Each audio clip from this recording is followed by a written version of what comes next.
கூட்டம் இறங்கவே இல்லை, அதுக்காட்டியும் ஒரு கூட்டம் நிற்கிது பாருங்கள் ஏறுறதுக்கு. எப்படி ஏற போகிறாங்கன்னு தெரியல. இதில் பாய்ஸா எறும்பு மாரி இருக்கிறாங்க, மனுஷன் மாரியே தெரியல. அந்த நிலைமை ஆயிடுச்சு ஐஆர்சிடிசியோட நிலைமை. Reporting from beach India. கூட்டம் இறங்கவே இல்லை, அதுக்காட்டியும் ஒரு கூட்டம் நிற்கிது பாருங்கள் ஏறுறதுக்கு. எப்படி ஏற போகிறாங்கன்னு தெரியல. இதில் பாய்ஸா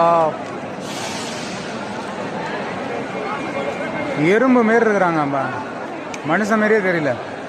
அந்த நிலைமை ஆயிடுச்சு ஐஆர்சிடிசியோட நிலைமை. Reporting from beach India.